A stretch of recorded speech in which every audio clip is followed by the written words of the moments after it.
आज हम आपके साथ एक ऐसी वारदात पर नजर डालने जा रहे हैं जो प्यार, दीवानगी और हत्या के साए में घिरी है। ये कहानी है दिल टूटने के बाद उठे एक कदम की, जिसने दो जिंदगियों को तबाह कर दिया।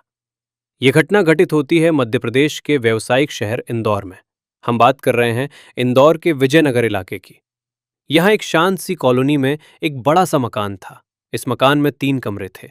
2 कमरों में मकान मालकिन रहती थी और तीसरा कमरा वो किराए पर देना चाहती थी। ये मकान मालकिन थी 42 वर्षीय रूपपाली सिंह, एक संपन्न और खूबसूरत महिला जिनके पति का कई साल पहले निधन हो चुका था। उनके दोनों बच्चे अब बड़े हो चुके थे। एक बेटा बेंगलुरु में सॉफ्टवेयर इंजीनियर था, तो बेटी दिल्ली में पढ़ाई कर रही थी। पति के गुजर जाने के बाद से रूपाली इस बड़े मकान में अकेले रहा करती थी। घर का कामकाज देखने के लिए एक मेड आती जाती थी, लेकिन शाम ढलते ही वो पूरी तरह अपनी इसी दुनिया में खो जाया करती थी। दूसरी तरफ थे 22 साल के राहुल वर्मा। राहुल मूल रूप से जबलपुर के रहने वाले थे। पढ़ाई पूरी करने के बाद उन्हें इंदौर में एक प्राइवेट कंपनी में नौकरी मिल गई थी। नौकरी मिलते ही सबसे बड़ी चुनौती थी रहने की जगह ढूंढना।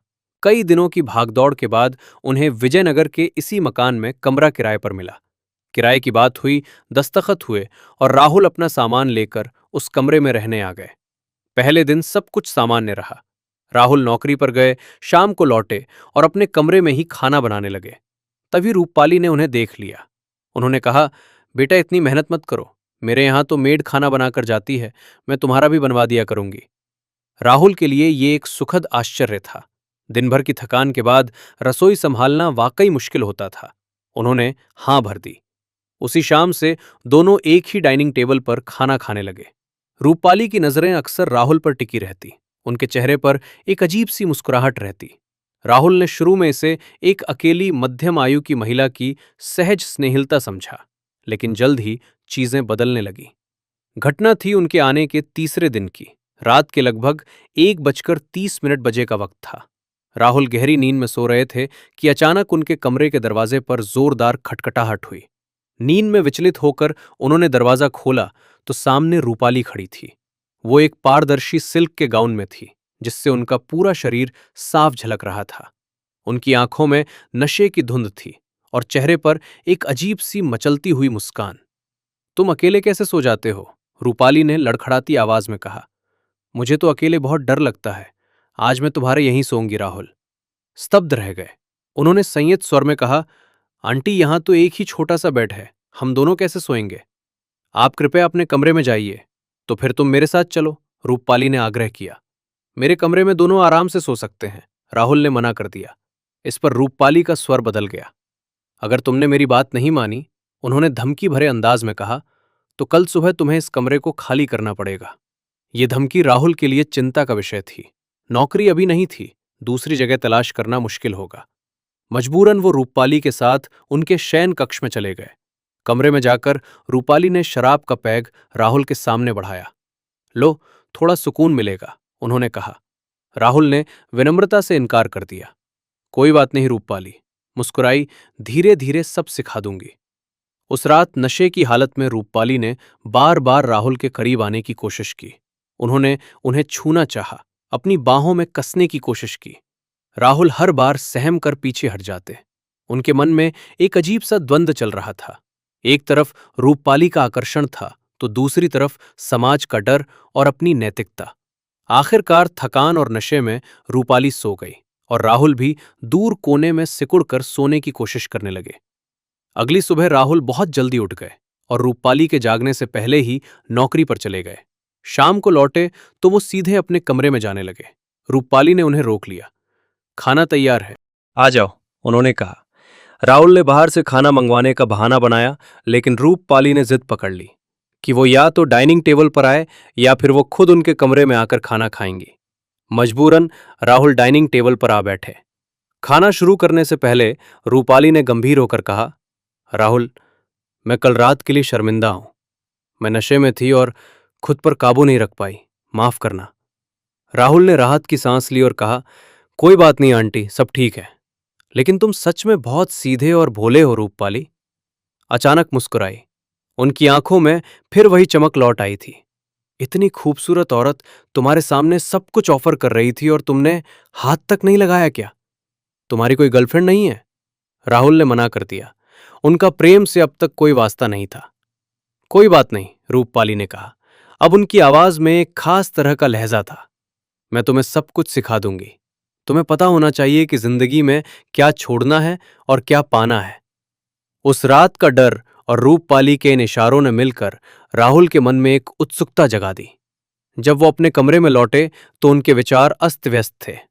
रात के लगभग 12 बजे फिर दरवाजे पर खटखटाहट हुई। इस बार राहुल ने दरवाजा खोला और बिना कुछ कहे रूपपाली का हाथ पकड़कर उन्हें अपने कमरे में ले आए। फिर वो खुद उनके साथ उनके शयन कक्ष की ओर चल पड़े। वो रात राहुल के जीवन की पहली यौन अनुभूति की रात बन गई। रूपपाली ने उन्हें शारीरिक सुख के सभी पहलुओं से रूबरू कराया। शुरुआत में राहुल की अजीबोगरीब हिचकिचाहट पर रूपपाली जोर जोर से हंस पड़ी, लेकिन फिर धीरे धीरे उन्होंने उन्हें सब कुछ सिखाया। राहुल के लिए ये एक नई रोमांचक दुनिया थी और रूपपाली के लिए ये सालों के सूनेपन और तड़प की तृप्ति।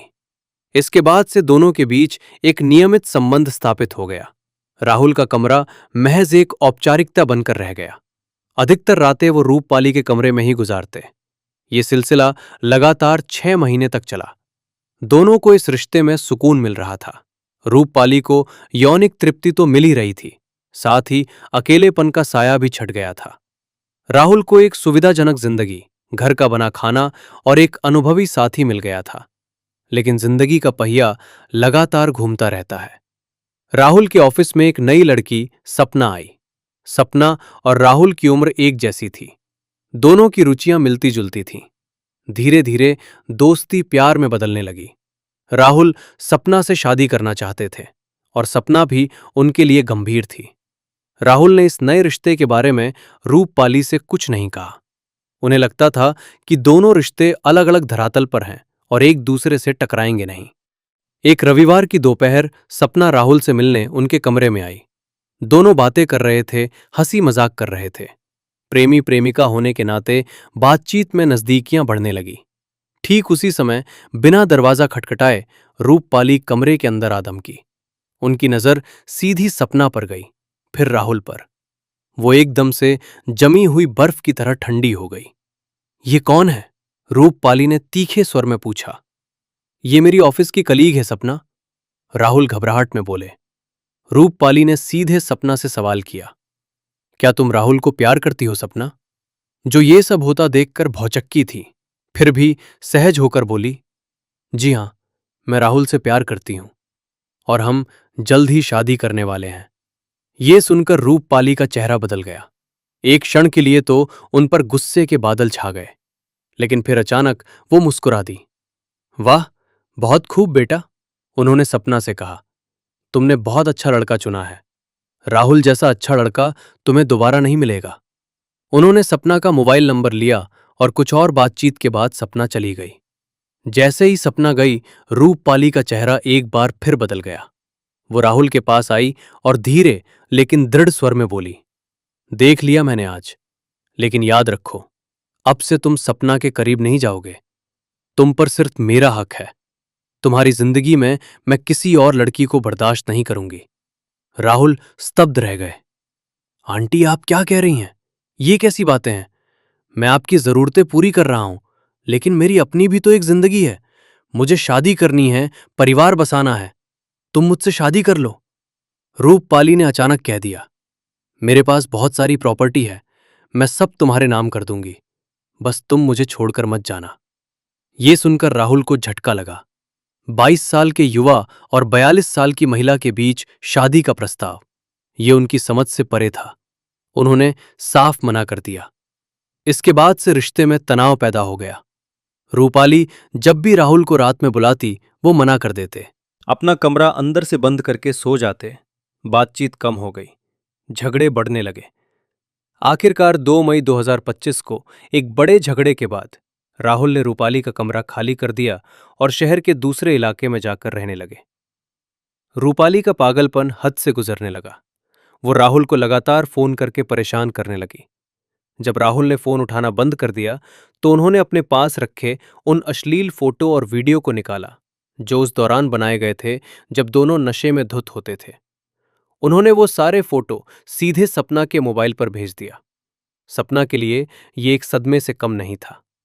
उसने ऑफिस में ही राहुल के 2 थप्पड़ जड़ दिए और रोती हुई वहां से भाग गई। जब राहुल ने पूछा तो सपना ने सब कुछ बता दिया। अपने ही अपमानजनक फोटो देखकर राहुल का खून खौल उठा। उनके मन में रूपाली के प्रति गहरी घृणा और बदले की आग जलने लगी। 11 मई 2025 की शाम राहुल ने रूपाली को फोन किया। आज रात मैं तुमसे मिलने आ रहा हूं, उन्होंने सिर्फ इतना कहा और फोन काट दिया। रूपाली खुशी से झूम उठी। उन्होंने महंगी शराब की बोतलें निकाली और राहुल का इंतजार करने लगी। रात करीब 9:15 बजे राहुल रूपाली के घर पहुंचे। रूपाली ने उनका स्वागत किया। राहुल के चेहरे पर एक ठंडी निर्णायक शांति थी।